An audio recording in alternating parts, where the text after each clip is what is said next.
The claiming rejection was where you went when your own blood had thrown you away.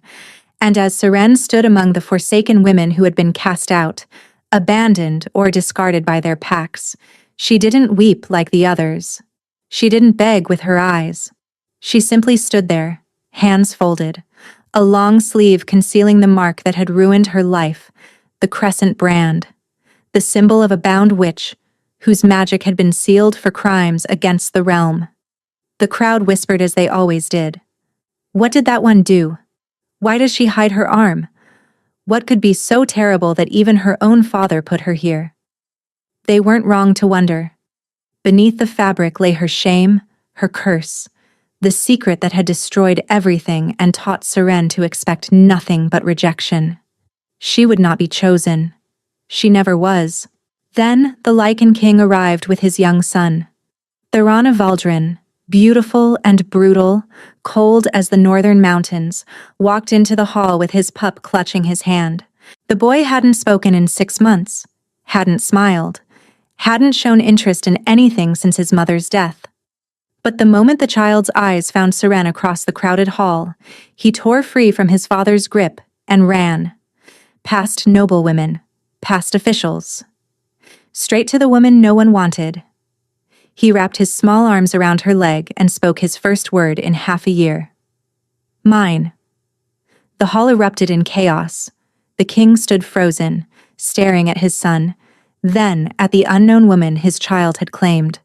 Seren would later learn the terms of her strange salvation. She could stay. She could care for the pup. The king would even marry her if necessary to keep his son calm. But under one condition that would never bend. He would never love her. Neither of them understood how impossible that vow would be. The women had been arranged along the stone wall like goods awaiting inspection. For today, the great hall of Valdrin held no celebration, no feast, and no triumph. It held a claiming rejection.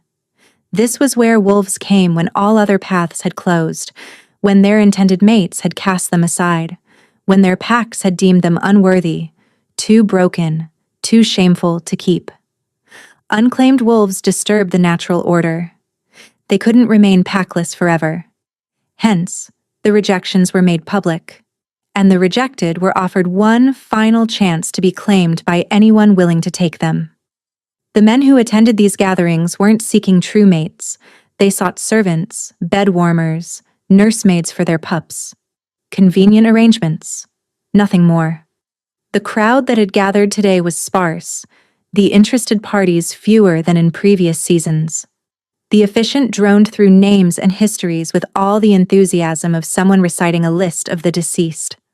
One woman sobbed quietly, her shoulders shaking with the effort of holding herself together. She'd been rejected 3 days before her wedding.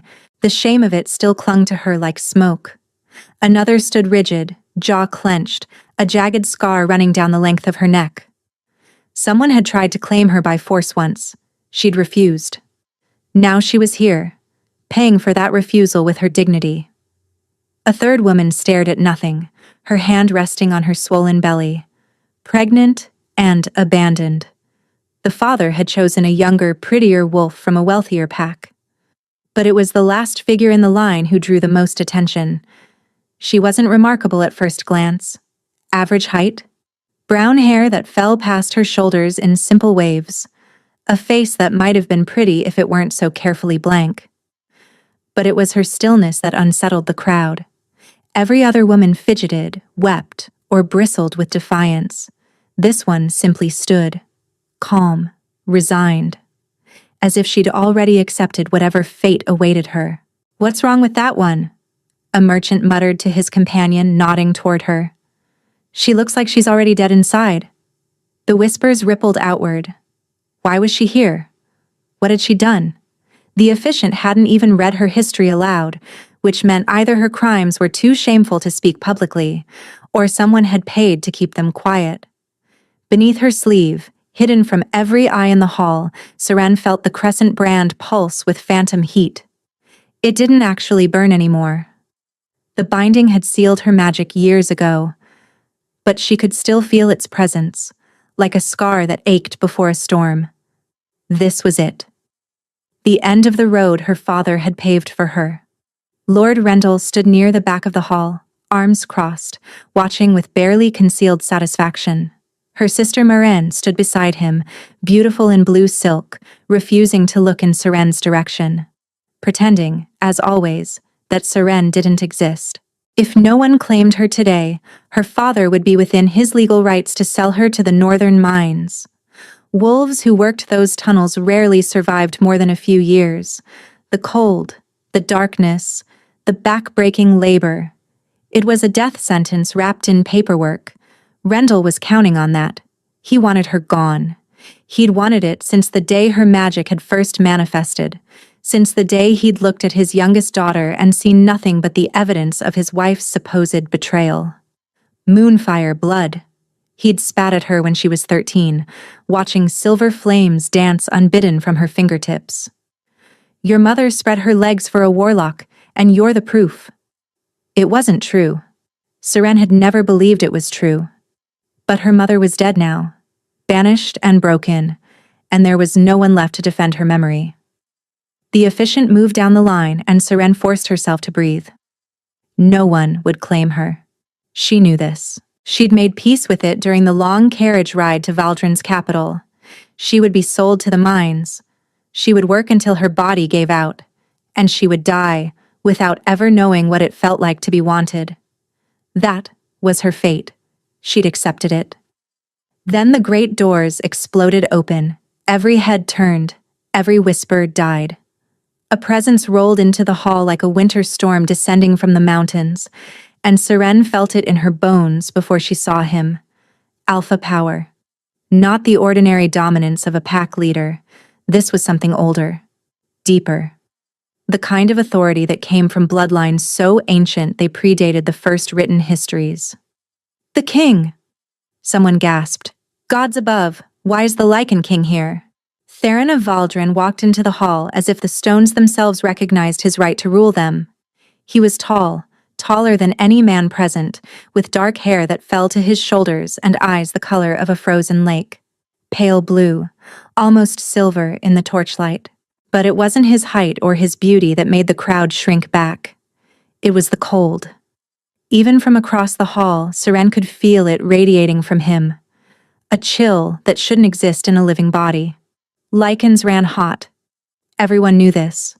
Alphas especially burned like furnaces, but this king felt like winter given form. At his side, clutching his hand with white-knuckled fingers, was a small boy. 4 years old, perhaps 5. Dark hair like his father's. Eyes that stared at the ground, vacant and hollow. The pup hadn't spoken in 6 months. The rumors had reached even Seren's isolated corner of the realm. Since the queen's death in childbirth, the young prince had retreated into silence. He didn't play, didn't laugh, didn't respond to his name. Healers had been summoned from every corner of the kingdom. None could help. The child was lost inside his own grief, and the king was slowly losing his mind watching it happen. So why bring him here? To this hall of broken women and shattered hopes? The officiant stumbled over himself to bow. Your Majesty, we are honored beyond measure. Had we known you intended to attend, we would have prepared. Continue, Theron said. His voice matched his presence. Cold, controlled, empty of warmth. The officiant blinked. Your Majesty? I said continue. Don't stop on my account.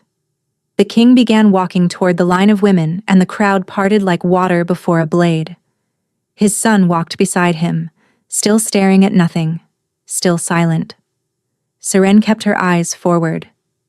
She would not look at him, would not hope. Hope was a poison she'd purged from her system years ago. She heard his footsteps pause at the first woman, the one who'd been sobbing. A long silence. The footsteps moved on. Another pause. The scarred woman, perhaps. Dismissal. He continued down the line, and with each step, Seren's pulse quickened. Closer. Closer. The temperature dropped as he approached, that unnatural cold seeping into her skin. Then the footsteps stopped. Not in front of her. 3 women away. Seren should have felt relief. Instead, she felt something else entirely. A strange pulling sensation, like an invisible thread tugging at her chest. She ignored it. It meant nothing. And then the child screamed. Not a scream of fear. A scream of recognition. Of desperate, aching need. The little prince tore free from his father's grip and ran, past the sobbing woman, past the scarred woman, past the pregnant woman, directly to Seren. He slammed into her legs with enough force to make her stumble, his small arms wrapping around her thighs, his face pressing into her skirt. And from his mouth came a word that shattered 6 months of silence. Mine. The hall went absolutely still. Seren stood frozen, staring down at the dark head of hair pressed against her body. Her hands hovered uselessly in the air, afraid to touch him, afraid to breathe. Mine, the boy said again, his voice muffled by fabric. Mine, mine, mine. Slowly, dreading what she would find, Seren lifted her eyes. The Lycan king stood 5 feet away, staring at his son with an expression she couldn't read. Shock, perhaps, or horror, or something else entirely, something that looked almost like fear. Their eyes met. Seren expected fury, expected accusation, expected him to rip his child away from her and demand to know what witchcraft she'd used to enchant him. Instead, the king's gaze moved over her face with cold assessment, taking her measure, weighing her worth. "What's your name?" he asked. His voice was quiet, controlled. But beneath it she heard something fracturing. "Seren," she managed. "My name is Seren." "Seren." He repeated it like he was tasting the word. "My son hasn't spoken in 6 months, hasn't touched anyone willingly since his mother died. And now he runs to you, a stranger, and claims you as his." It wasn't a question, but she answered anyway. "I don't know why, Your Majesty. I've never seen him before. I would never—" "She's a witch!" Lord Rendell's voice cut through the hall like a blade. Her father pushed through the crowd, his face twisted with righteous fury. "Your Majesty, I must warn you, that woman is dangerous. She was bound for crimes against—" "Be silent." The king didn't raise his voice. He didn't need to. The words carried an alpha command that made Seren's knees buckle, and her father's mouth snap shut mid-sentence. Theron looked at her for a long, terrible moment. Then he looked at his son, still clinging to her legs, still murmuring mine like a prayer. When the king spoke again, his voice was ice and iron, and something that might have been desperation. "She stays." The carriage moved through the castle gates as the sun began to set, painting the sky in shades of blood and gold. Through the small window, Seren watched the towers of Valdrin's royal fortress rise against the darkening horizon like teeth. She should have been terrified. Instead, she felt something she hadn't experienced in years, something dangerous. Relief. Her father's face when the king had claimed her, when guards had escorted her away from the rejection hall, when Lord Rendell's protests had been silenced with a single cold look. That expression of thwarted rage would sustain her for years. But relief was a luxury she couldn't afford. Not yet. Not until she understood what was happening. The young prince, Emmerich, sat beside her on the velvet seat. He hadn't released her hand since the king's guards had helped them into the carriage. His small fingers were warm against hers, and every few moments he would look up at her with those hollow eyes and say that word again. Mine. Seren didn't know how to respond. She'd never spent time with children, had never been allowed to. Bound witches weren't permitted near pups. Too dangerous, the laws said. Too unpredictable. But Emmerich didn't seem to care about laws. He pressed against her side like a small furnace, and gradually his trembling eased. By the time the carriage stopped, he was almost peaceful. "We've arrived, my lady," the guard announced, opening the door. "My lady." Seren nearly laughed. No one had called her that since before her binding, since before her mother's banishment, since before her entire life had crumbled into ash. She stepped down onto smooth cobblestones, Emmeric's hand still clutched in hers. The castle loomed above them, impossibly vast, impossibly grand. Torches flickered in iron sconces. Servants in royal livery bowed as she passed. No one sneered at her. No one whispered "witch" under their breath. It was so different from her father's house that she felt dizzy. "This way, my lady," a steward said, gesturing toward a set of massive oak doors. "The king will see you now." Seren's stomach dropped. Of course he would. Of course there would be questions, demands, perhaps punishment once he learned the truth about what she was. She knelt before Emmerich, meeting his eyes for the first time properly. Up close, she could see traces of his mother in his features, the shape of his mouth, the slight upturn of his nose. "I have to speak with your father now," she said gently. "Will you go with the nice servants? They'll take you somewhere warm." Emmerich's grip tightened. His eyes, which had been vacant for so long, suddenly blazed with fierce determination. "No, mine. Emmerich. He hasn't left anyone's side willingly since the Queen's passing," the steward said quietly. "Perhaps it would be best if he accompanied you. His Majesty may wish to see this for himself." So Seren walked through the castle corridors with the prince attached to her hand, following the steward through hallways that seemed to stretch forever. Tapestries depicted great battles. Portraits of ancient kings stared down at her with cold, judging eyes. They stopped before a heavy wooden door. The steward knocked twice. "Enter," came the king's voice from within. The study was warm despite the cold that radiated from its occupant. A fire burned in the hearth. Books lined the walls from floor to ceiling, maps and documents covered a massive desk. And standing beside the window, silhouetted against the dying light, was Theron of Valdrin. He turned as they entered, and Seren's breath caught. In the torchlight of the rejection hall, he'd been striking. Here, in the intimate glow of firelight, he was devastating. Sharp cheekbones, a jaw that looked carved from marble, and those pale, piercing eyes that seemed to see straight through her.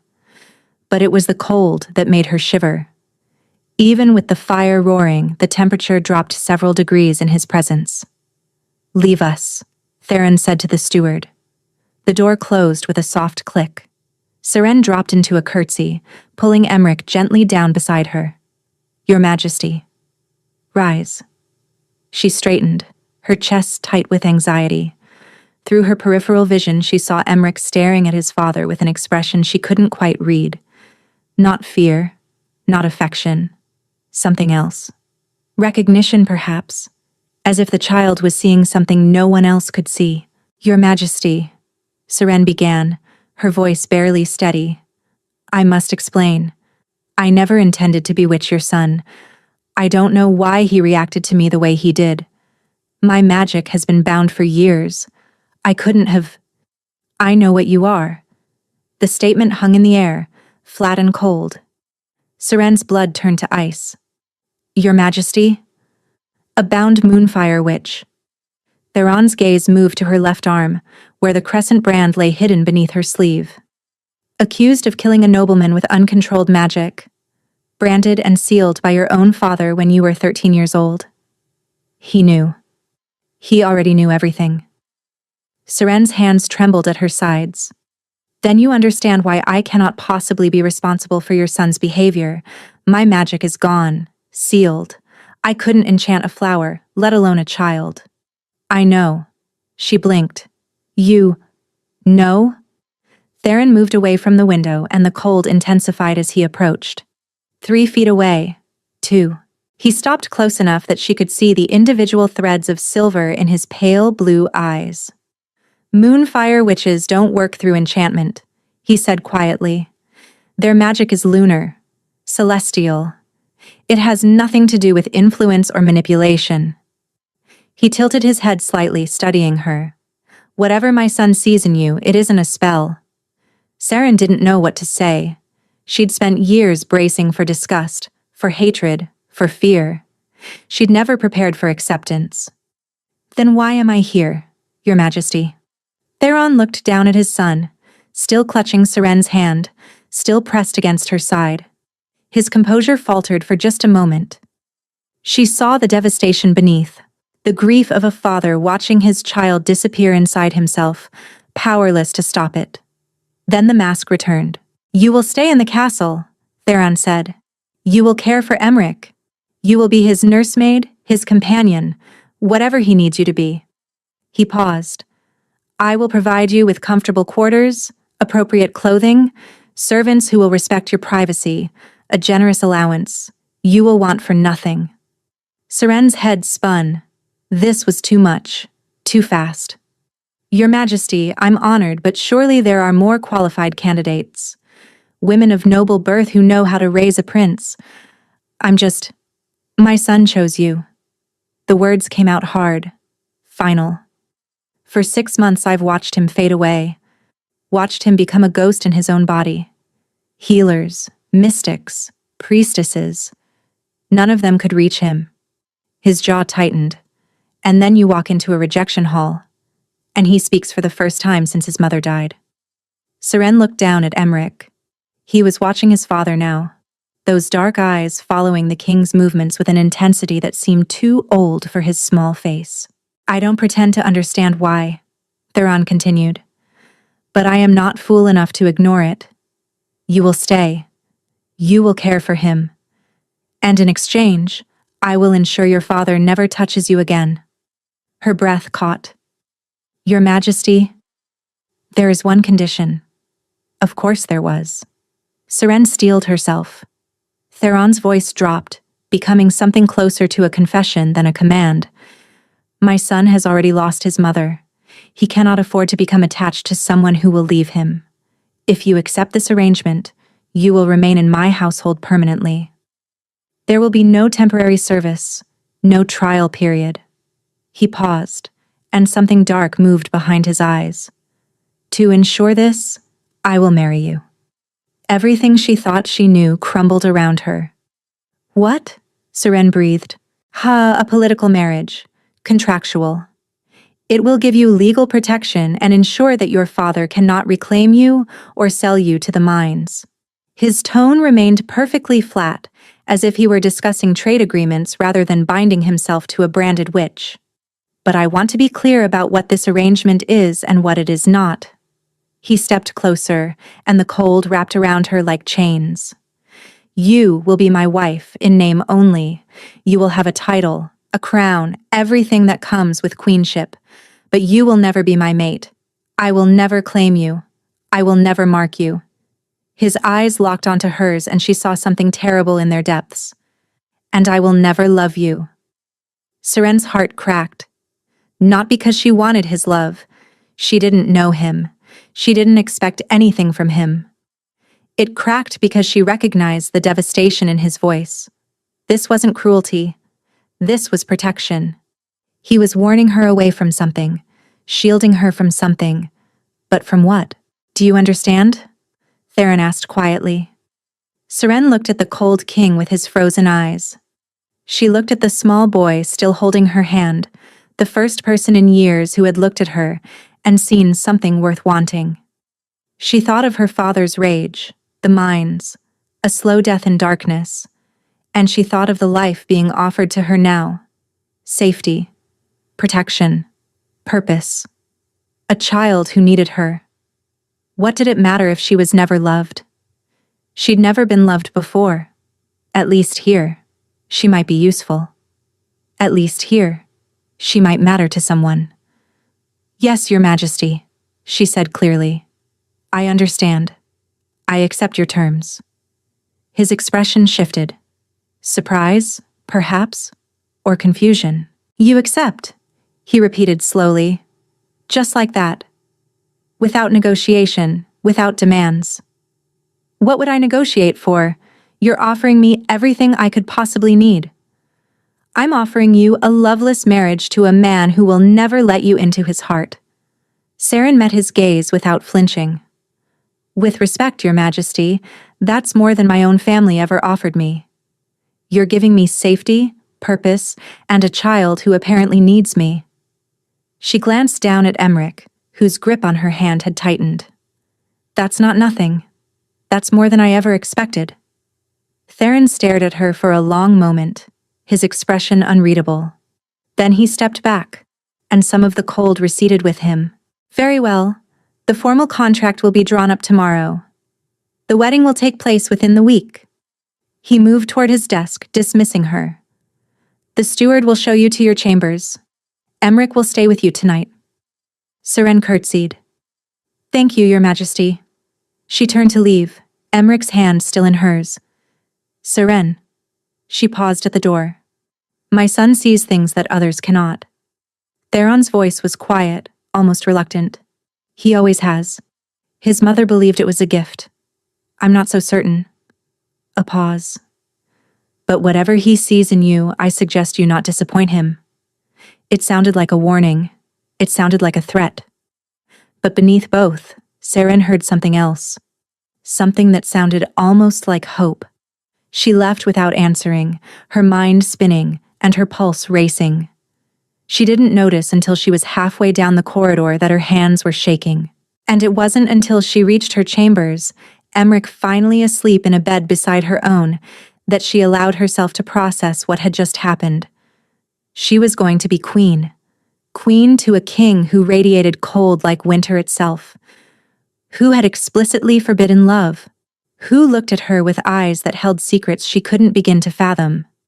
What was he hiding? What was wrong with him? Why did his very presence make the temperature drop? And why, despite every warning, did some part of her want to find out? The morning came too quickly. Seren had barely slept. Every time she closed her eyes, she saw the king's face, heard his voice. "I will never love you." The words should have stung. Instead, they felt like a key turning in a lock. A door opening to a life she'd never dared imagine.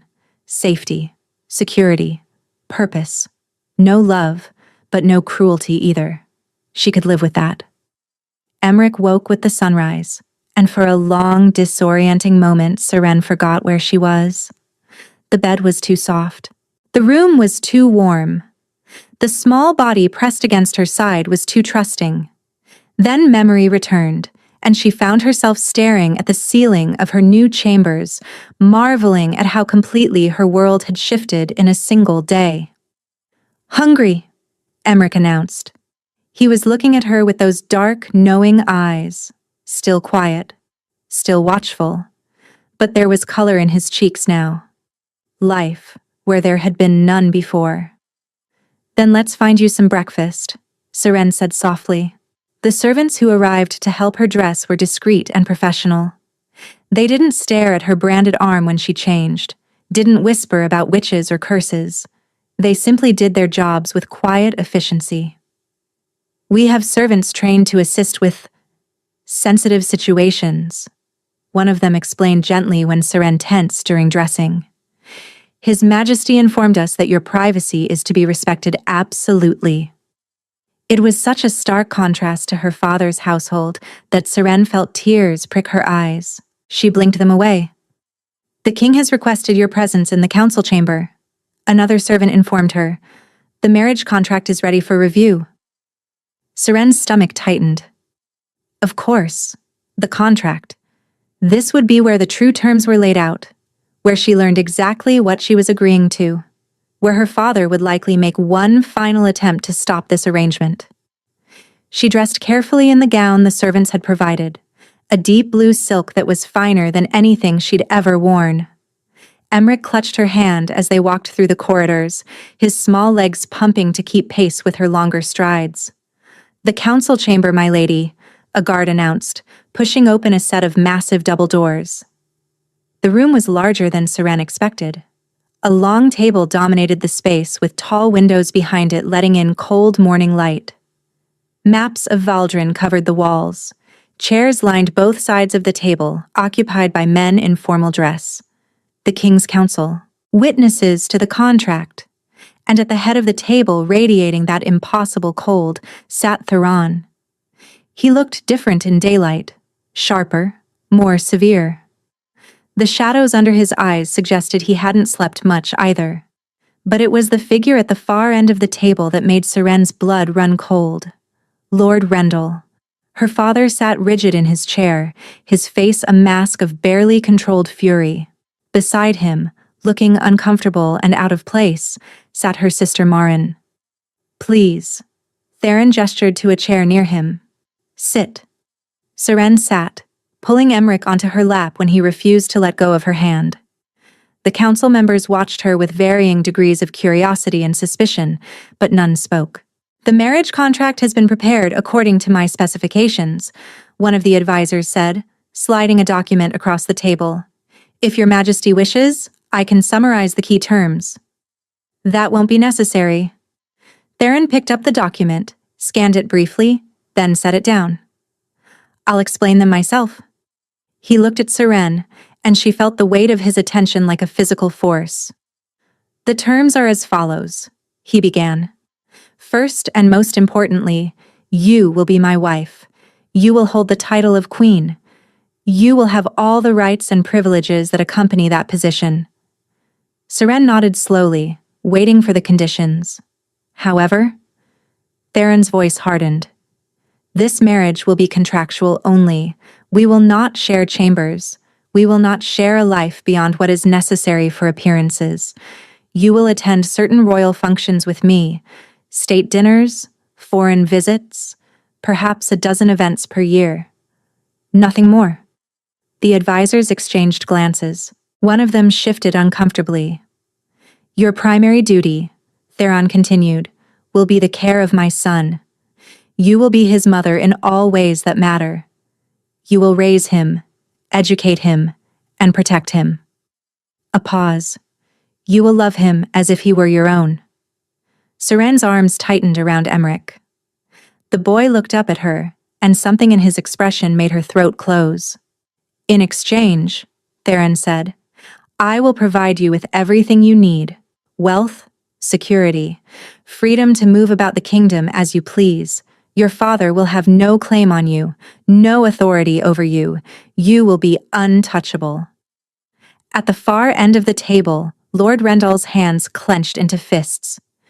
"Is this agreeable to you?" Theron asked. Before Seren could answer, her father exploded. "Your Majesty, I must protest." Rendell surged forward in his seat, his face flushed with rage. "You don't understand what you're agreeing to. That woman is dangerous. She killed a man with her magic. She's unstable, uncontrollable. If you would only let me explain—" "Lord Rendell." Theron's voice cut through the tirade like a blade through silk. "I don't recall asking for your input." Rendell's mouth snapped shut, but his eyes blazed with hatred. "I am aware of your daughter's history," Theron continued coldly. "I am aware of the accusations against her.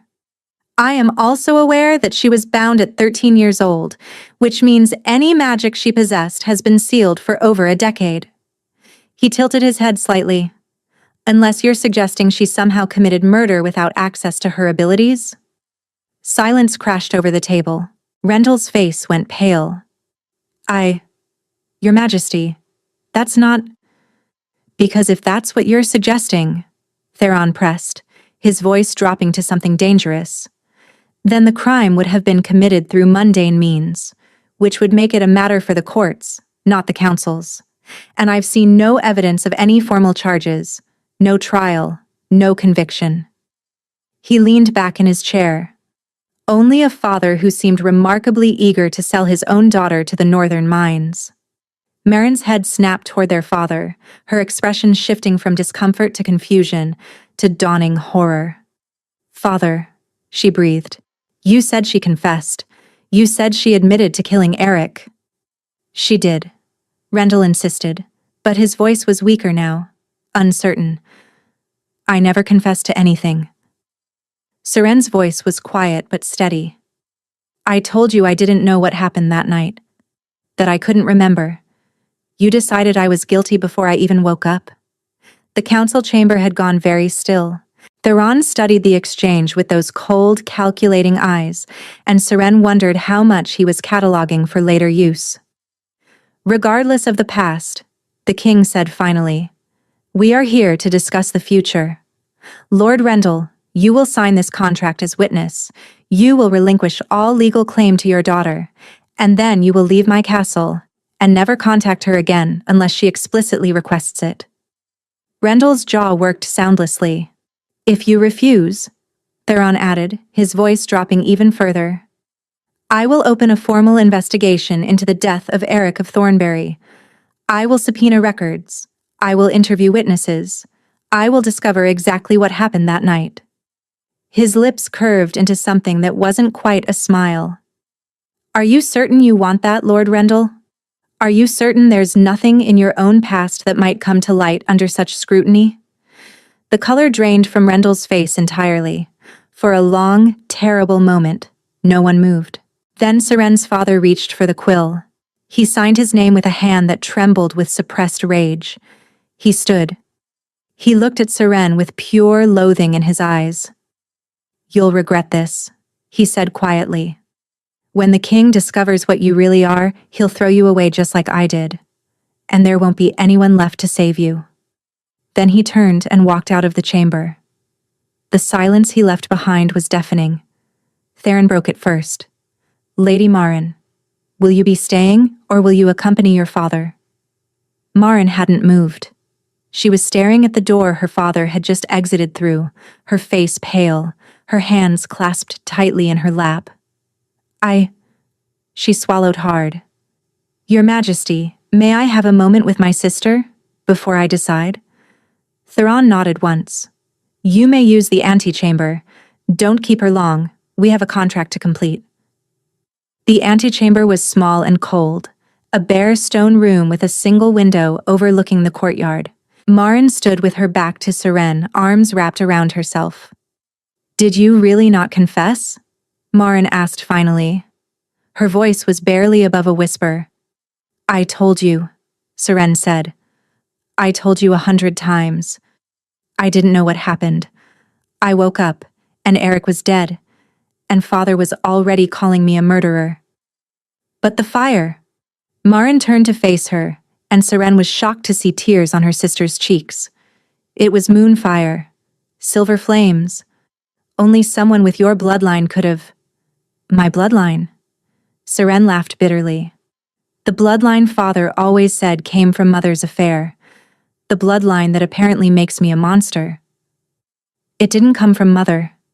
Seren froze. What? Marin's face crumpled.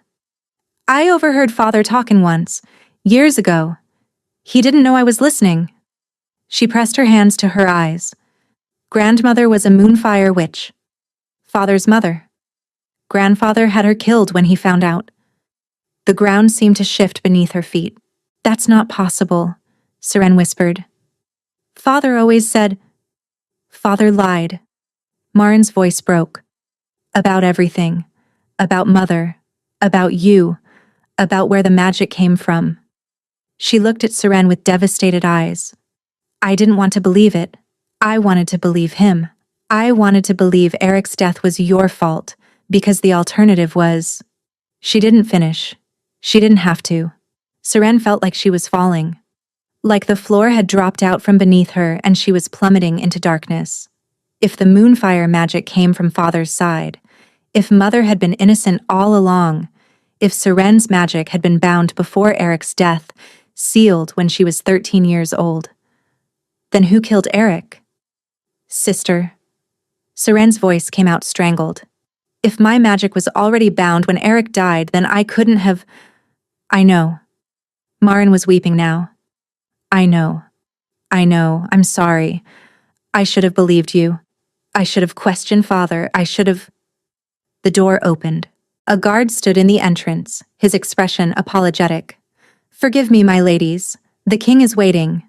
Seren looked at her sister. This woman who had hated her for years, who had blamed her for the death of the man she loved, who was now crying and apologizing and revealing truths that changed everything. Come back, Seren said quietly. After the contract is signed, we need to talk properly. Marin nodded, wiping her eyes. I will. I promise. Seren returned to the council chamber in a daze.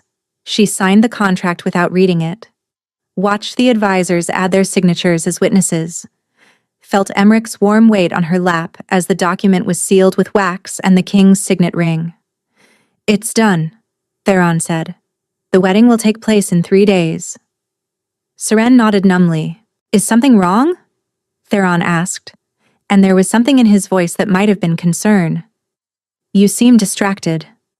Seren looked at him, this cold king with his frozen eyes and his impossible secrets. "My sister told me something," she said slowly. "Something about my family, about where my magic really came from." Theron waited. "I think..." Seren swallowed hard. "I think my father may have done something terrible. Something far worse than abandoning me." His expression shifted. Interest, perhaps, or recognition. "Family secrets have a way of surfacing eventually," Theron said quietly. "Usually when we least expect them. Usually when they can do the most damage." He sounded like he was speaking from experience. Seren met his eyes, and for just a moment she saw past the ice, past the cold, into something raw and wounded beneath. "What secrets are you hiding, Your Majesty?" she wanted to ask. Instead, she said nothing. Some truths took time to uncover. She had the feeling she would learn his soon enough. The Cathedral of Valdrin was ancient. Its stone walls had witnessed the coronation of 17 kings, the burial of 12 queens, and countless marriages that had shaped the fate of nations. Today, it would witness something unprecedented. A bound witch becoming queen. Seren stood in a small antechamber off the main sanctuary, her hands trembling as handmaidens finished adjusting her gown. White silk embroidered with silver thread. A veil that fell past her shoulders, thin enough to see through but thick enough to obscure her features from a distance. She hadn't asked for the veil. Theron had provided it without explanation. "To give you privacy," he'd said when she questioned it. "The people will want to see their new queen. You don't have to show them everything." It was such a small kindness, such an unexpected consideration. She didn't know what to do with it. "The procession is ready, my lady," one of the handmaidens said softly. Seren nodded, her throat too tight for words. Through the antechamber door she could hear the murmur of hundreds of voices. Nobles from every corner of the kingdom had gathered to witness this union. Most of them had come out of curiosity. Who was this unknown woman the king had plucked from a rejection hall? What could possibly have compelled him to marry her? The whispers had been relentless for 3 days. "They say she's a witch. They say she murdered a man. They say the prince screamed when he saw her, and the king had no choice." None of the rumors were accurate. All of them were close enough to the truth to sting. The doors swung open. Seren walked forward. The cathedral stretched before her. Impossibly vast, impossibly grand. Stained glass windows cast colored light across stone floors worn smooth by centuries of footsteps. Candles flickered in iron sconces, thousands of them, filling the air with warmth and the scent of beeswax. And at the altar, waiting for her, stood the Lycan king. Theron wore black, as he always did. Formal robes that emphasized the breadth of his shoulders, the sharp lines of his jaw. His dark hair was pulled back from his face, and his pale eyes tracked her progress down the aisle with an intensity that made her skin prickle. But it was Emmerich who made her chest ache. The young prince stood beside his father, dressed in miniature formal wear, his dark eyes fixed on Seren with fierce concentration. He hadn't wanted to let her out of his sight this morning. The servants had needed to physically carry him away so she could dress. Now, watching her approach, his small face broke into the first smile she'd ever seen from him. "Mine," he mouthed silently. Seren felt her eyes burn. She blinked the sensation away. The crowd's whispers intensified as she passed. "I can't see her face properly. Why is she veiled? What is she hiding?" Let them wonder, Seren thought. Let them speculate. As long as they never saw the brand on her arm, as long as they never learned the full truth of what she was, she could survive their curiosity. She reached the altar. Theron extended his hand. Seren took it. Cold. His skin was so cold, even through her gloves, like touching winter itself. "You came," he said quietly, for her ears alone. "Did you think I wouldn't?" A crack appeared in his mask. "I thought you might reconsider." "Most would." "I'm not most." The corner of his mouth twitched. Not quite a smile, but close. The high priest began the ceremony, his voice echoing through the vast space. Seren barely heard the words. She was too aware of Theron's hand in hers, the cold seeping through her gloves, the weight of hundreds of eyes on her back. "Do you, Theron of Valdrin, Alpha King of the Northern Realm, take this woman as your wife, your queen, your bound companion?" "I do." His voice was steady, emotionless, as if he were agreeing to a trade agreement rather than a marriage. "And do you, Seren of House Rendell, take this man as your husband, your king, your bound companion?" Seren's breath caught. House Rendell. She was still being called by her father's name, still being tied to the man who had tried to destroy her. But after today, she would be something else entirely. "I do," she said clearly. The priest nodded. "Then, by the ancient laws of Valdrin, by the blessing of the moon goddess and the witnesses gathered here, I pronounce you—" "Wait!" A voice rang out from the crowd. Every head turned. Seren's blood ran cold. Lord Rendell stood in the aisle, his face twisted with righteous fury. He'd been banned from the ceremony. Guards should have stopped him at the doors, but somehow he'd gotten through. "This marriage cannot proceed," Rendell declared, his voice carrying through the cathedral. "The woman at that altar is a criminal, a bound witch, a murderer." He pointed at Seren with a shaking finger. "Show them your arm. Show them the brand that marks you for what you are."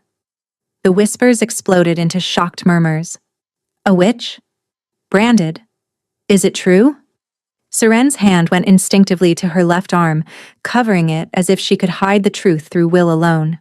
Her pulse raced. This was it. This was where everything fell apart. She waited for Theron to step away from her, to demand proof, to look at her with the same disgust she'd seen in her father's eyes for years. Instead, the temperature in the cathedral plummeted.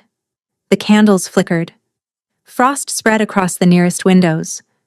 And when Theron spoke, his voice was cold enough to freeze blood. "Lord Rendell." One step forward. Two. The crowd scrambled backward, pressing against the pews to get away from the king's path. "You are forbidden from this ceremony," Theron said quietly. "You are forbidden from contacting your daughter. You are forbidden from setting foot in my castle." Another step. "And yet, here you stand, interrupting my wedding, making accusations you cannot prove." Rendell's face had gone pale, but he held his ground. "I can prove them.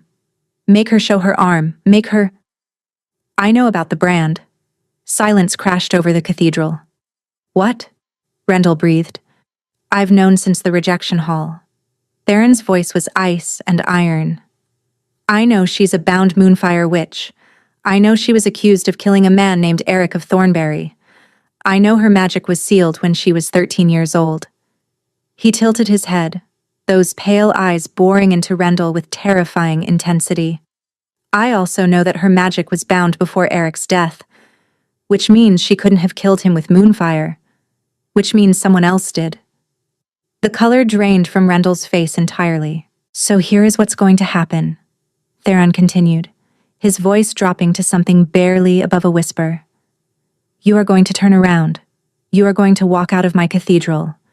And you are going to pray that I never find evidence of what I suspect.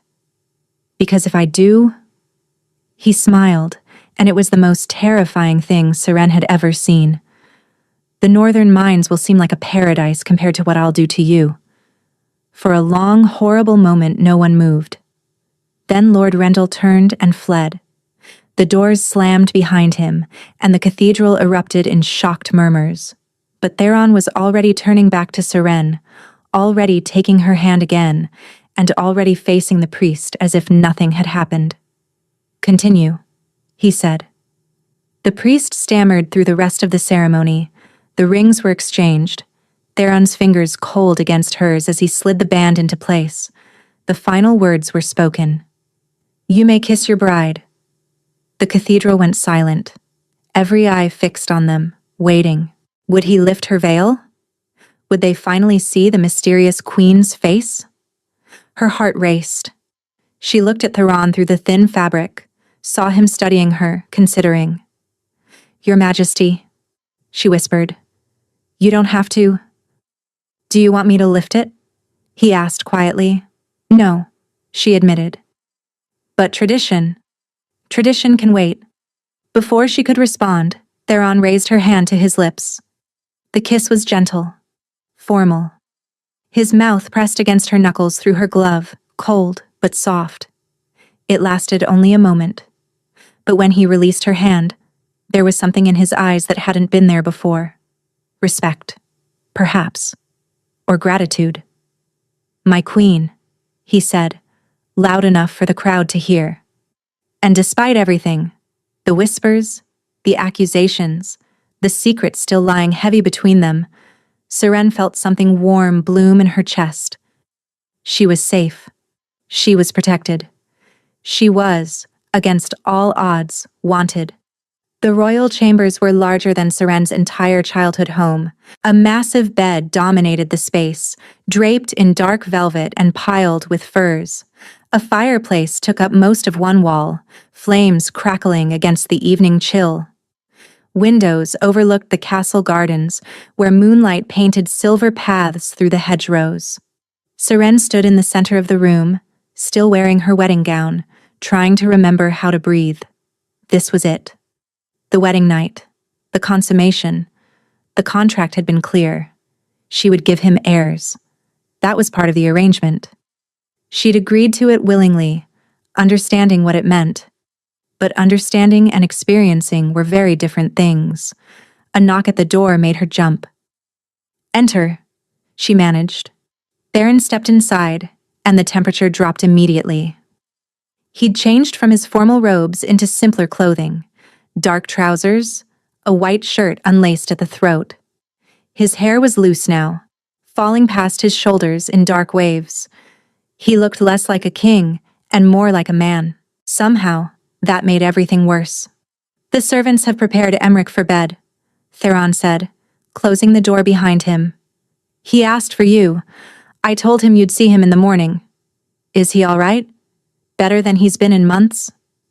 Theron moved toward the fireplace, standing with his back to her. He smiled today, during the ceremony. "I haven't seen him smile since—" He didn't finish the sentence. Seren waited. "Since his mother died," Theron concluded quietly. 6 months ago.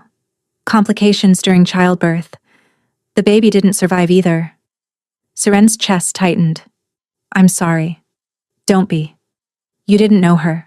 There's no reason for you to mourn." But there was something in his voice, a fracture in his composure, that told her he was still mourning, still bleeding from a wound that hadn't healed. "Your Majesty," Seren began carefully, "if you'd rather not. I mean, the consummation doesn't have to happen tonight. The contract said heirs, not—" "I'm aware of what the contract said." He turned to face her, and Seren's breath caught. His eyes were different in the firelight. Softer somehow. More human. The cold was still there, radiating from him like winter wind, but beneath it, she saw exhaustion, grief, loneliness. "I should tell you something," Theron said slowly, "before we proceed." Seren's stomach tightened. "What is it?" He moved toward her, stopping an arm's length away. This close, she could see the individual threads of silver in his pale eyes, could feel the cold rolling off him in waves. "My body runs cold," he said quietly. "You've noticed this. I have. It's not natural. Lycans run hot, alphas especially." His jaw tightened. "This is something else. Something I cannot fully explain. My skin will be cold to the touch, My presence will lower the temperature of any room I'm in. It's disconcerting for most people. Seren studied him, this man who radiated winter like a curse. Does it hurt? She asked. Theron blinked. What? Being cold. Does it hurt? For a long moment he said nothing. Then, so quietly she almost missed it. Yes. Sometimes. Seren nodded slowly. Then we'll keep the fire burning. His expression shifted. Surprise, perhaps, or confusion, before the mask slid back into place. You're not going to ask what's wrong with me. Would you tell me if I did? No. Then I won't waste either of our time. She met his eyes steadily. You have your secrets, Your Majesty. I have mine. Perhaps someday we'll trust each other enough to share them. Until then, I can live with cold. Theron stared at her as if she'd spoken in a foreign language. You continue to surprise me, he said finally. Is that good or bad? I haven't decided yet. He closed the distance between them, and Seren's breath caught. His hands came up slowly, giving her time to pull away, to protest. When she didn't, his fingers found the clasps of her gown. I'll be gentle, he murmured. Tell me if you want me to stop. The gown whispered down her body, pooling around her feet. Cold air raised goosebumps on her exposed skin, but the cold from his hands was different. Focused. Intentional. His fingers traced along her collarbone, feather light. Seren shivered. Cold? He asked. Yes, but it's all right. His hand stilled. Why? Because you're being careful with me. She looked up at him, at those pale eyes watching her so intently. No one's been careful with me in a very long time. Something cracked in his expression, a fissure in the ice that revealed the devastation beneath. Seren. Her name in his mouth sounded like a prayer, or a warning. Your Majesty. Theron. His voice was rough. When we're alone, call me Theron. Theron, she repeated, and he inhaled sharply, as if the sound of his name on her lips affected him more than he'd expected. His hands moved to her waist, pulling her closer. The cold of his chest against her bare skin made her gasp, but beneath it, she felt something else. A heartbeat. Strong and steady. Faster than it should be. He was affected by this too, she realized. He was just better at hiding it. I should warn you, Seren whispered, her hands finding his shoulders. I've never done this before. Theron went very still. Never? Never. Something dangerous flickered in his eyes. Possessiveness, perhaps. Or hunger. Then I'll make sure your first time is worth remembering. He lifted her easily, carrying her toward the bed. The furs were soft beneath her back, and when his body covered hers, the contrast in temperature made her shiver uncontrollably.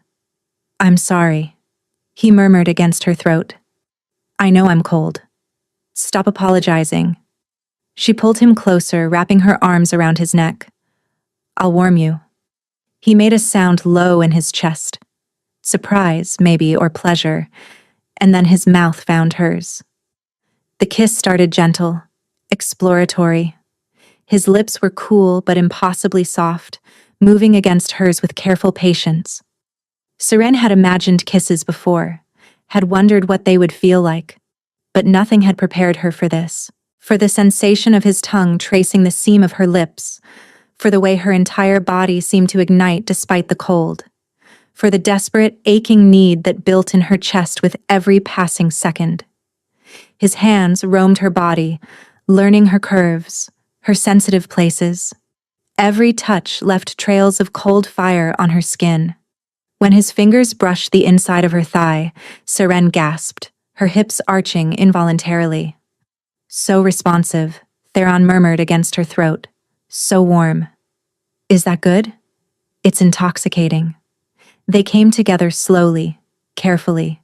There was a moment of sharp discomfort that made Seren tense, but Theron stilled immediately, giving her time to adjust, whispering reassurances against her hair. And then the discomfort faded. replaced by something else entirely. Something that built and built until she was gasping, clutching at his shoulders, calling his name as the world shattered around her. Afterward, they lay tangled together in the furs, both breathing hard. Theron's arm was wrapped around her waist, holding her close despite the cold. She could feel his heart pounding against her back. That was... Seren couldn't find the words. Worth remembering? Theron asked quietly. Yes. She turned in his arms, facing him. But Theron, your skin got even colder. Like ice. He tensed. Did it hurt you? No, but it worried me. She touched his face and he flinched at the warmth of her palm. What's happening to you? For a long moment, he didn't answer. His eyes searched her face, and she saw him wrestling with something, a desire to confess perhaps, fighting against years of guarded silence. Not tonight, he said finally. Ask me again someday, when we know each other better. It wasn't a no. It was a promise. Seren accepted it. She was drifting toward sleep when she felt him move, felt the cold recede as he slipped from the bed. She heard him dressing in the darkness. Theron? He paused. Yes? You don't have to leave. A long silence. Then, very quietly, it's better if I do. The cold. It gets worse while I sleep. I don't want to hurt you. But even as he said it, she heard the reluctance in his voice, the loneliness. Before she could respond, she heard his footsteps cross the room. The door opened, closed, and Seren lay alone in the massive bed, wondering what secrets the Lycan king carried that made him so afraid of his own body. Days passed, then weeks. Seren settled into her new life with a speed that surprised her. The castle that had seemed so imposing began to feel like home. The servants who had watched her with suspicion slowly warmed, won over by her kindness and lack of pretension. And Emmerich. Emmerich flourished. The silent, hollow-eyed child who had claimed her at the rejection hall was transforming before everyone's eyes. He spoke now, not constantly, not to everyone, but to her. Always to her. He laughed when she tickled him. He cried when she had to leave him with the nurses. He followed her everywhere, his small hand permanently attached to hers. The first time he called her Mama, Seren froze mid-step. They were in the garden, watching butterflies dance among the roses. Emmerich had spotted a particularly vibrant one and tugged at her skirt. Mama, look! The word hit her like a physical force. Her throat closed. Her eyes burned. What did you call me? She whispered. Emmerich looked up at her with those dark, knowing eyes. Mama, he repeated, as if it were the most obvious thing in the world. You're my mama now. Seren knelt down, gathering him into her arms, holding him so tightly he squeaked in protest. Yes, she managed through the tears streaming down her face. Yes, sweetheart, I'm your mama now. By the third time he said it, she'd accepted it as truth. She was his mother now, in every way that mattered. The council is concerned, Theron said one evening, watching her read to Emmerich by the fire. They think you're coddling him, making him dependent. The council can go hang themselves, Seren replied cheerfully, not looking up from the book. Theron made a sound that might have been a laugh. It was happening more often now. These almost laughs. These almost smiles. The ice that surrounded him seemed to thin whenever he was near her, and sometimes, just sometimes, she caught glimpses of the man beneath, a man who was desperately lonely, a man who watched his son with such aching love it made her chest hurt, a man who came to her chambers every night, though the contract only required heirs, not affection. The first few nights he'd left immediately afterward, dressed in the darkness and disappeared before she could reach for him. But gradually, that changed. One night, he stayed long enough to catch his breath. The next, he lingered while she traced patterns on his cold skin. The night after that, he fell asleep beside her. Seren woke at midnight to find him shivering uncontrollably, frost spreading across the sheets, his skin so cold it burned. She'd built up the fire until the room was sweltering, piled furs on top of him, and held him until the shaking stopped. In the morning, he'd looked at her with something like wonder. "You stayed," he said. "Of course I stayed. Most people would have run. I'm not most people." Her warmth, he told her later, made the cold bearable, made sleeping possible without freezing the entire room. She became his fire long before she ever reclaimed her magic. After that, he stopped leaving. They fell into a routine. Days spent with Emmerich, lessons, games, walks through the castle gardens. Evenings in Theron's study, where she discovered he actually valued her opinion on matters of state. Nights tangled together in her chambers, generating heat to combat his unnatural cold. It wasn't love. Seren reminded herself of that constantly. The contract was clear. He would never love her. She shouldn't love him, but she was falling anyway. She felt it in the way her pulse quickened when he entered a room, in the way she craved his touch even when they weren't in bed, in the way his rare smiles made her feel like the sun had broken through clouds. One evening, a month into their marriage, Seren was playing with Emmerich in the garden when the boy suddenly went rigid. "Emmerich?" Seren knelt beside him. "What's wrong?" His eyes had gone glassy, unfocused. His small body trembled. "Cold," he whispered. "Papa's getting cold." "Your father is always cold, sweetheart." "No." Emmerich shook his head violently. "Colder. Too cold. It's going to freeze him all the way through." Seren's blood turned to ice. "What do you mean?" "Emmerich, what do you see?" But the boy just stared at nothing, tears streaming down his cheeks. "The ice is eating him," Emmerich whispered. "From the inside. It's been eating him for a long, long time. And one day, it's going to win." That night, Seren couldn't sleep. She lay in Theron's arms, feeling the cold radiating from his skin, thinking about what Emmerich had said. The ice is eating him from the inside. It sounded like madness, like the confused ramblings of a traumatized child. But Emmerich saw things. Theron had said so himself. His mother had believed it was a gift. What if it was true? What if there was something inside Theron, something cold and deadly, slowly destroying him? "You're thinking too loud," Theron murmured against her hair. "I'm sorry. I didn't mean to wake you." "You didn't. I don't sleep well." He shifted, pulling her closer. "What's troubling you?" Seren hesitated. "Emmerich said something today. Something that worried me." "What did he say?" She felt him tense as she repeated the boy's words. When she finished, the silence stretched so long she thought he might have fallen asleep. Then, very quietly, "He's always been perceptive." "Is it true?" Seren lifted her head, trying to see his face in the darkness. "Is something eating you?" Theron didn't answer. "Theron, there are things about me you don't know," he said finally. "Things I can't tell you. Not yet." "Why not?" "Because knowing might put you in danger." His arm tightened around her. "Because some secrets have teeth, and I won't risk you being bitten by mine." It should have frightened her.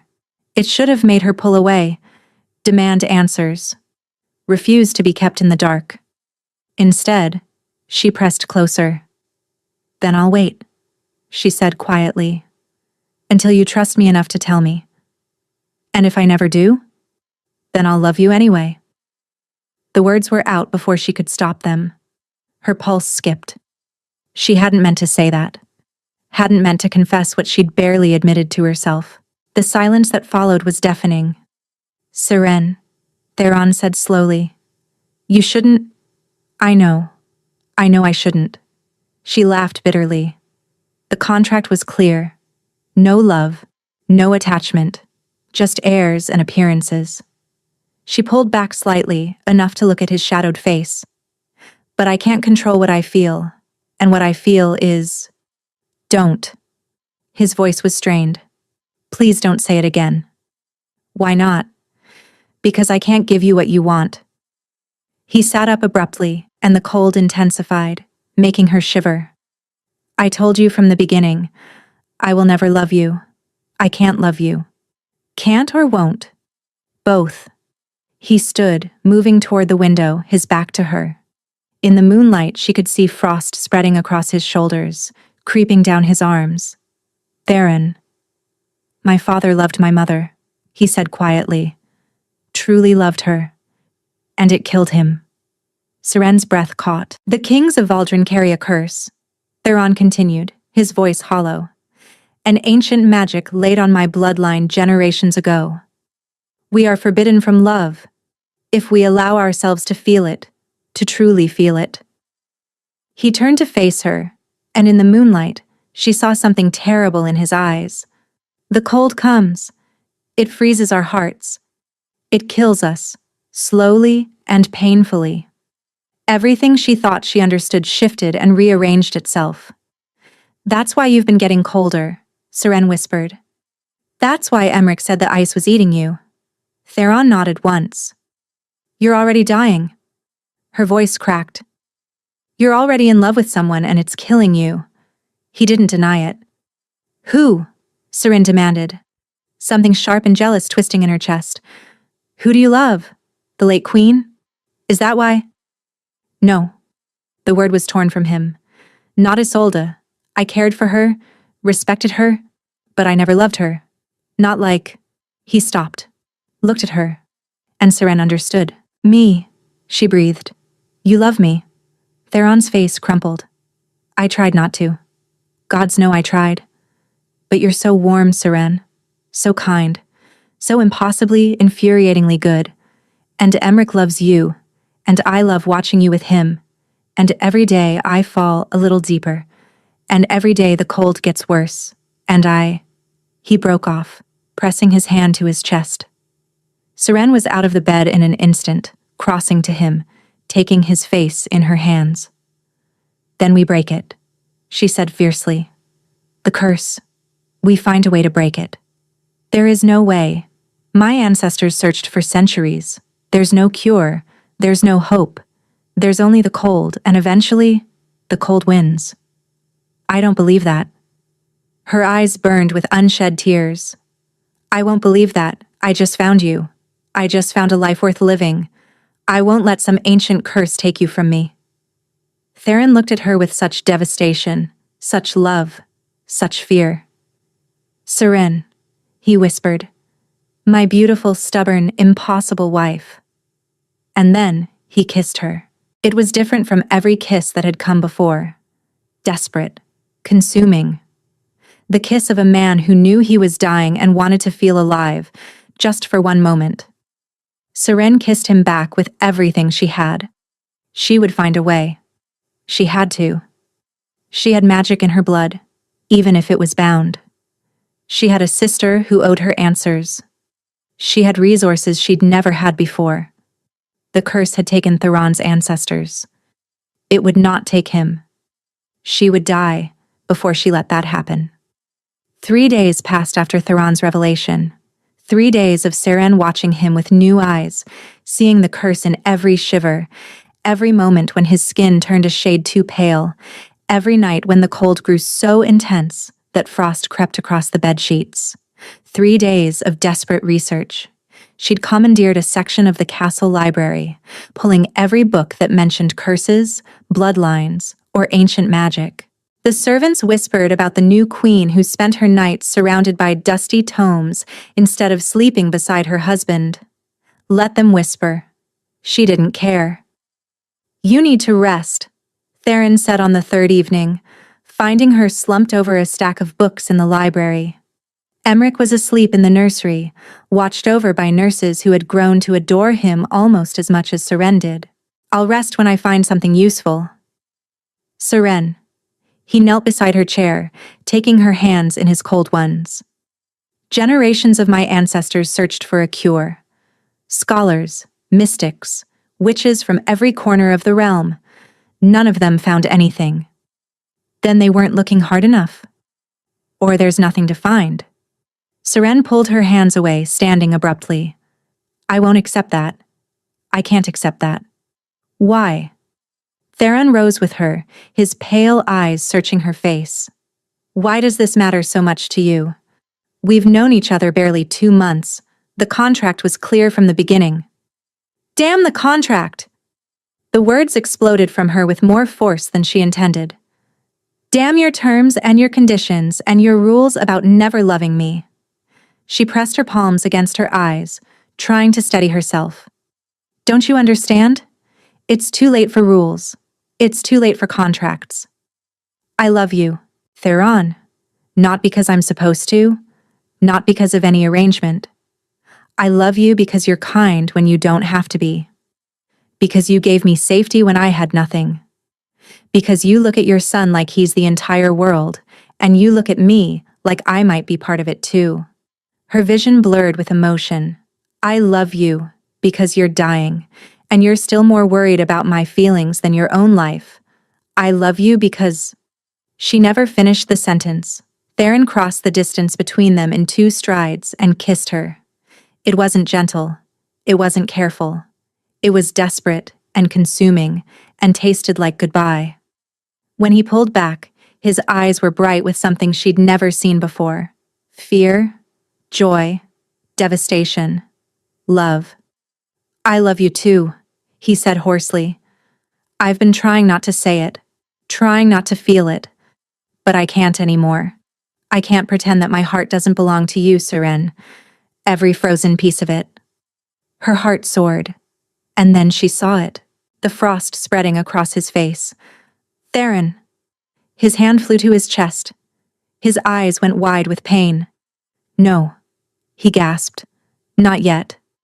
Not so fast. I thought I had more time. His knees buckled. Seren caught him, barely managing to slow his fall as he collapsed to the library floor. His body convulsed, his skin turning white as marble, frost crystallizing on his eyelashes. Help!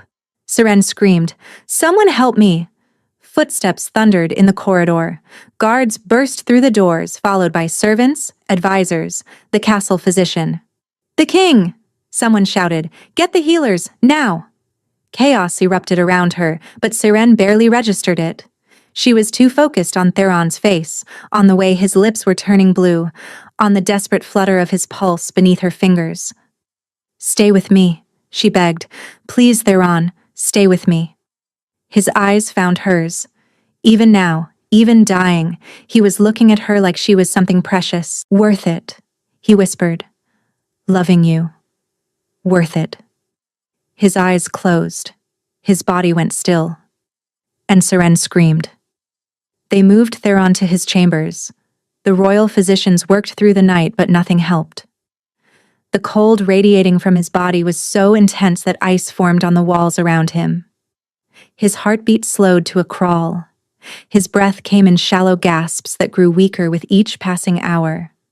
He's freezing from the inside out, the head physician said grimly. Some kind of magical curse. There's nothing we can do. Nothing they could do. The words echoed in Seren's skull as she sat beside Theron's bed, clutching his frozen hand, watching frost creep slowly across his chest. She'd done this. Her love had done this. If she'd kept her distance, if she'd maintained the cold arrangement he'd originally proposed. But no, she couldn't regret loving him. She could only regret not finding a way to save him. Emmerich appeared in the doorway at dawn, his small face streaked with tears. A guard stood helplessly behind him, clearly having failed to keep the boy away. Mama? His voice was barely a whisper. Is Papa going to die?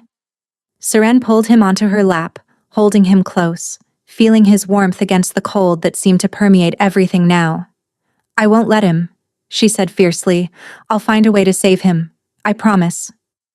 Emmerich looked up at her with those 2 knowing eyes. You have fire, he said quietly.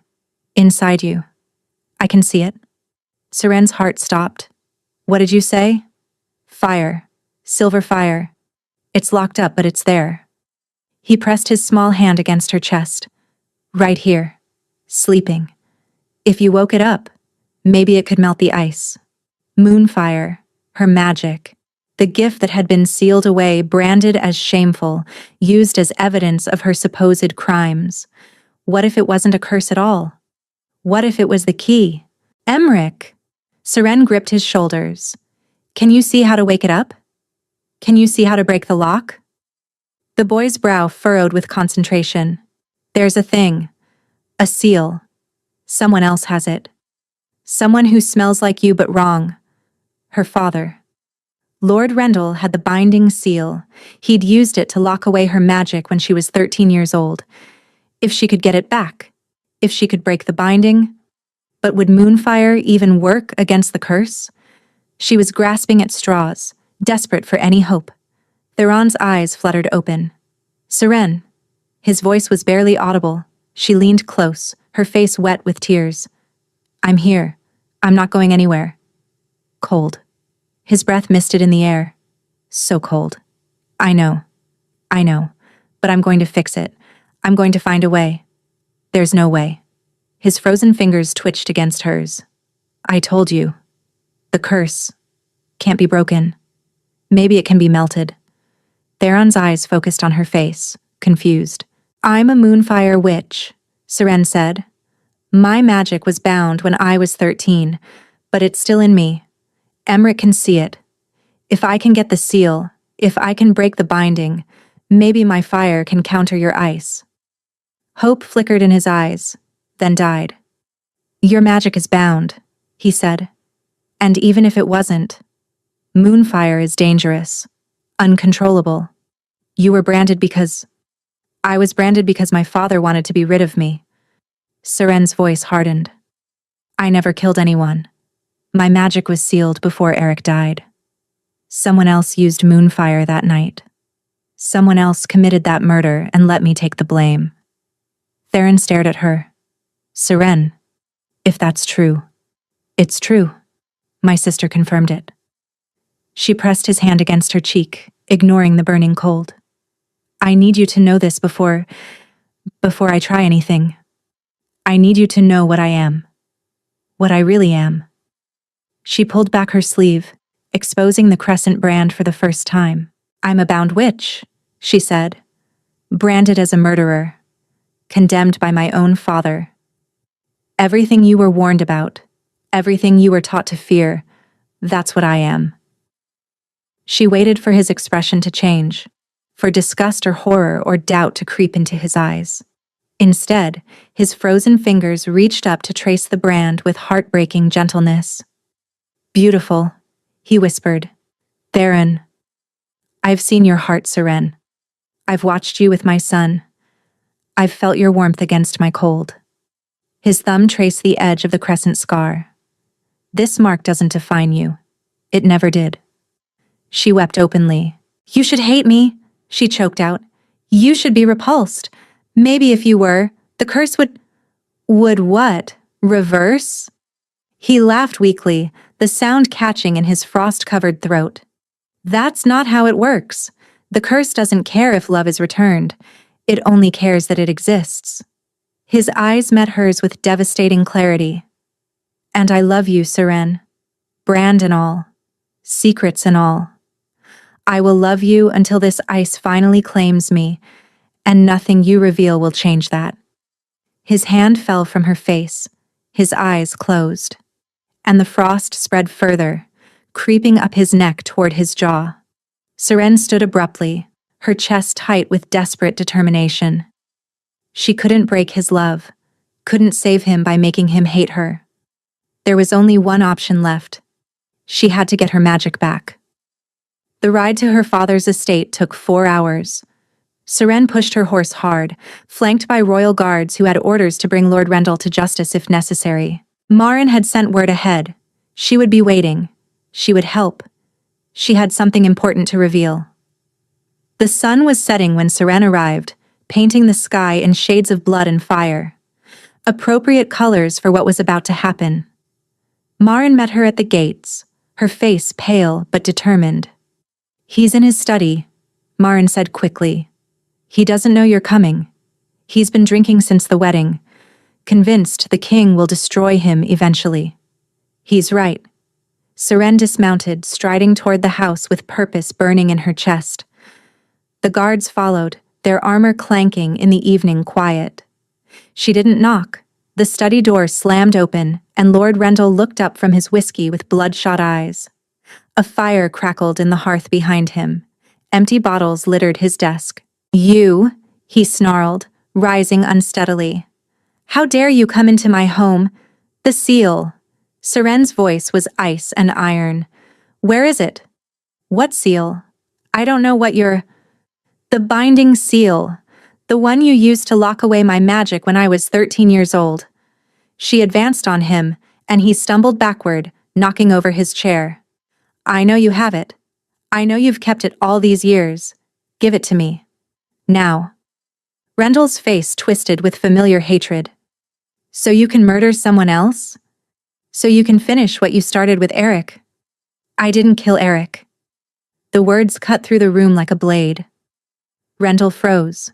"My magic was bound before Eric died," Seren continued, her voice deadly calm. "You bound it yourself, the day after it manifested. Which means I couldn't have killed him with moonfire. Which means someone else did.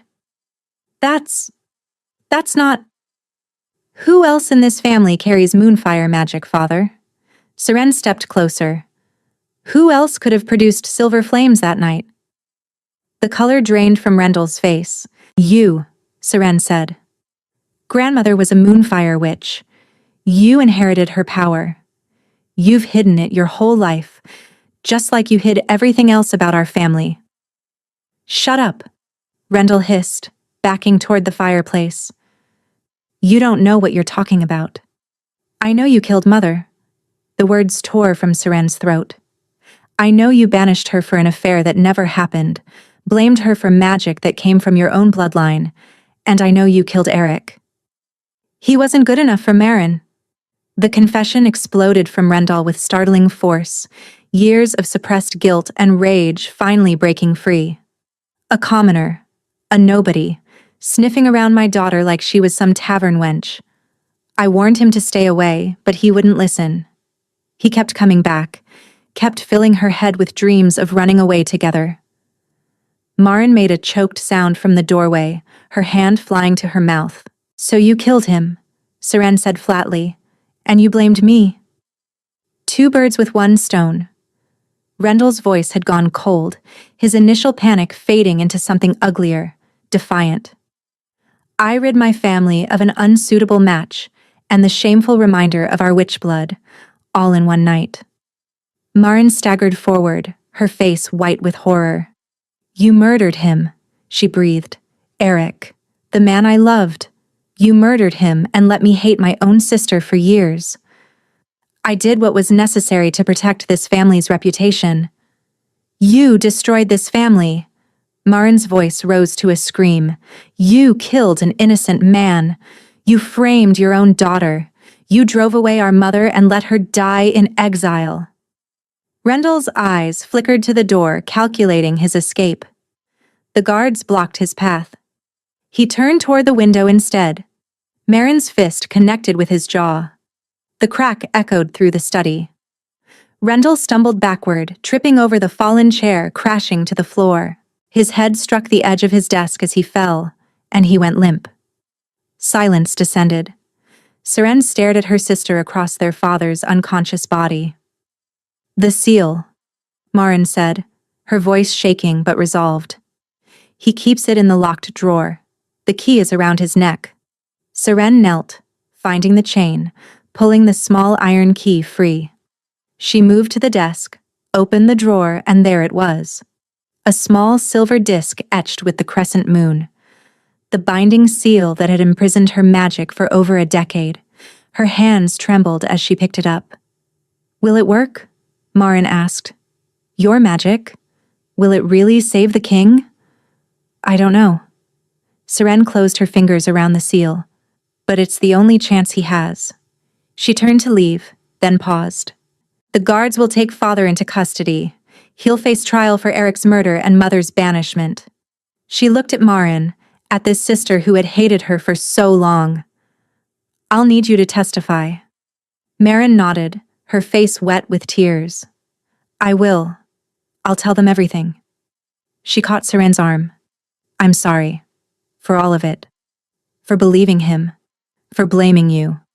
For every cruel word. Later." Seren squeezed her sister's hand briefly. "We'll talk later. Right now, I have a king to save." She mounted her horse and rode through the night, the seal burning like hope against her palm. The castle was in chaos when Seren arrived. Servants ran through the corridors with blankets and warming stones.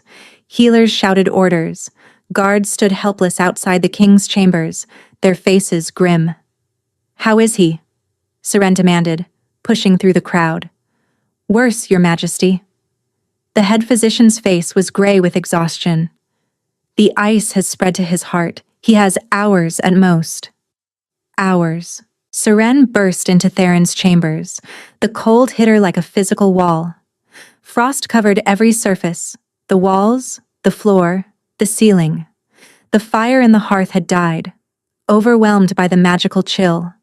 And on the bed, barely visible beneath layers of ice, lay Theron. His eyes were closed. His chest barely moved. He looked like a statue carved from winter itself. "Everyone out," Seren commanded. "Your Majesty, we can't leave you alone with—" "Out. Now." Something in her voice brooked no argument. The healers retreated, the servants fled, the guards pulled the doors closed behind them. Seren stood alone with her dying husband. She pulled the binding seal from her pocket, staring at the silver disc with its crescent moon marking. For over a decade, this small object had imprisoned her magic, had defined her as dangerous, criminal, and shameful. Now, it was her only hope. "Please work," she whispered. "Please, please work." She pressed her thumb against the center of the seal and spoke the words her grandmother had whispered to her, in dreams she'd never understood until now. "By blood and moon, I break this binding. By fire and will, I claim what's mine." The seal shattered in her hand, and the magic came flooding back. It was like being struck by lightning, like drowning and breathing for the first time simultaneously.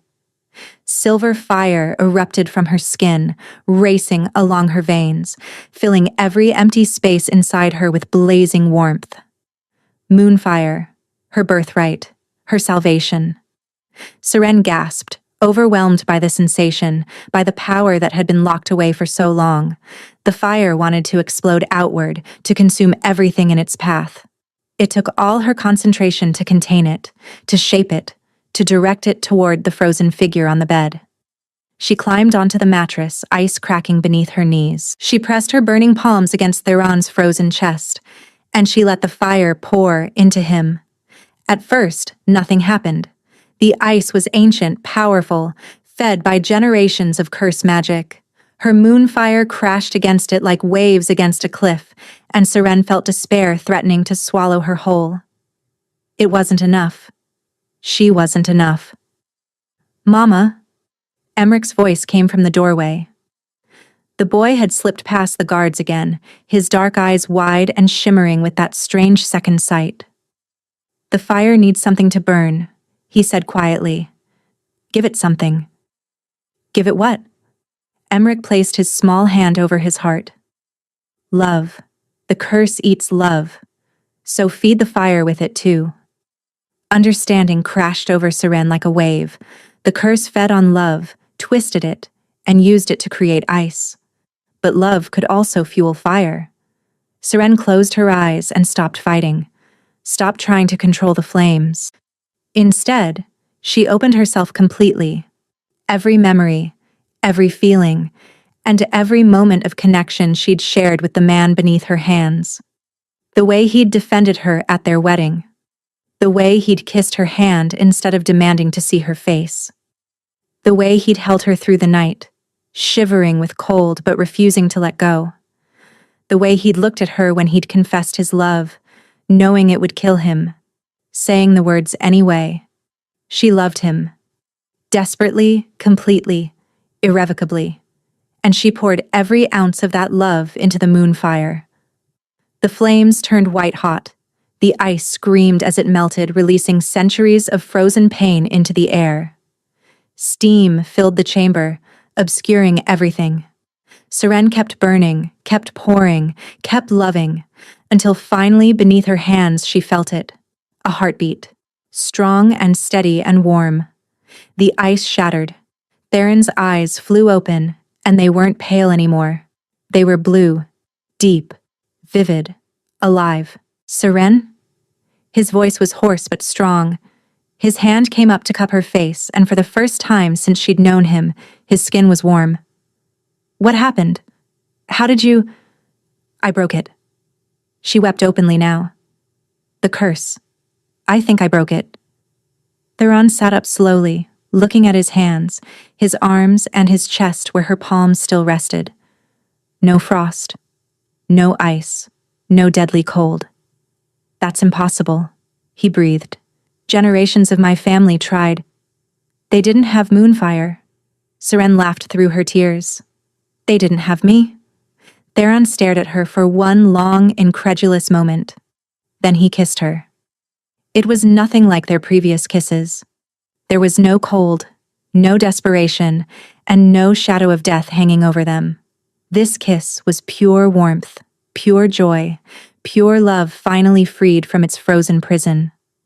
When they broke apart, Emmerich had climbed onto the bed and was squeezing between them, his small face bright with happiness. "Papa's warm now," he announced. "Mama fixed him." Theron pulled them both close, his son and his wife, his family. "Yes," he said, his voice thick with emotion. "Mama fixed everything." 6 months later, Seren stood in the sunlit courtyard of the Royal Academy for the Magical Arts, watching young witches and wizards practice their craft under the guidance of experienced teachers. The Academy had been Theron's first royal decree after his recovery. No more binding, no more branding, no more treating magical children as criminals for the circumstances of their birth. Seren was its patron and principal benefactor. "Mama, watch me." Emmerich ran past, silver sparks trailing from his fingertips.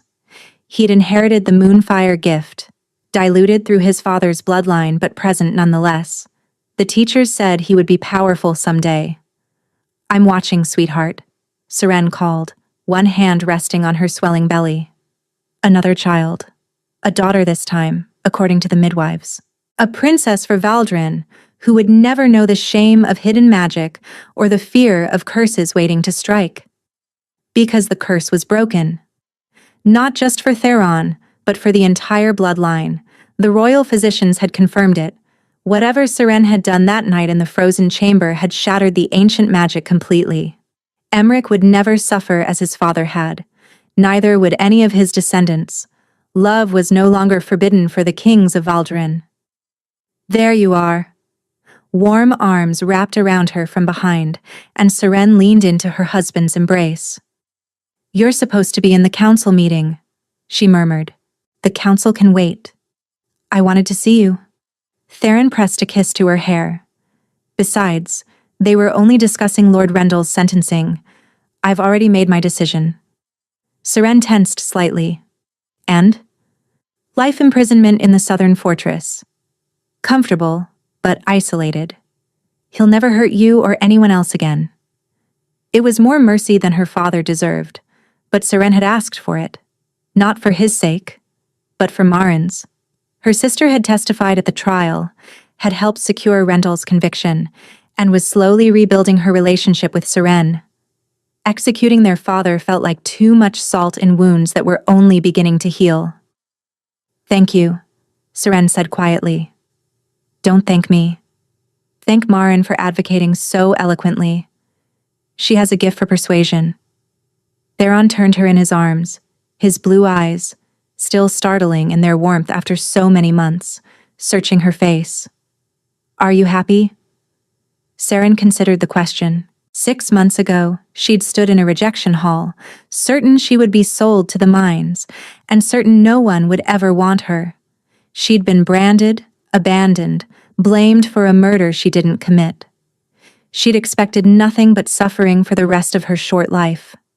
Now she was queen of a kingdom that celebrated magic instead of fearing it. Mother to a boy who had chosen her before anyone else. Wife to a man who loved her with a warmth that had replaced a lifetime of cold.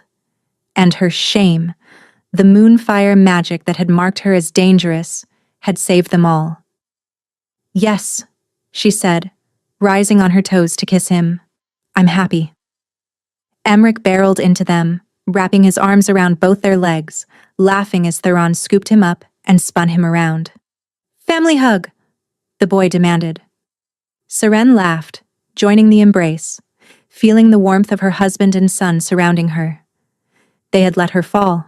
Her father, her pack, everyone who should have protected her. But in falling, she had found something better than she ever could have imagined. She had found home. She had found love. She had found exactly where she was meant to be. And she would never let anyone make her fall again. Thank you for listening to this story. If you enjoyed it, please let me know in the comments below. I read every single one, and they mean more than you know.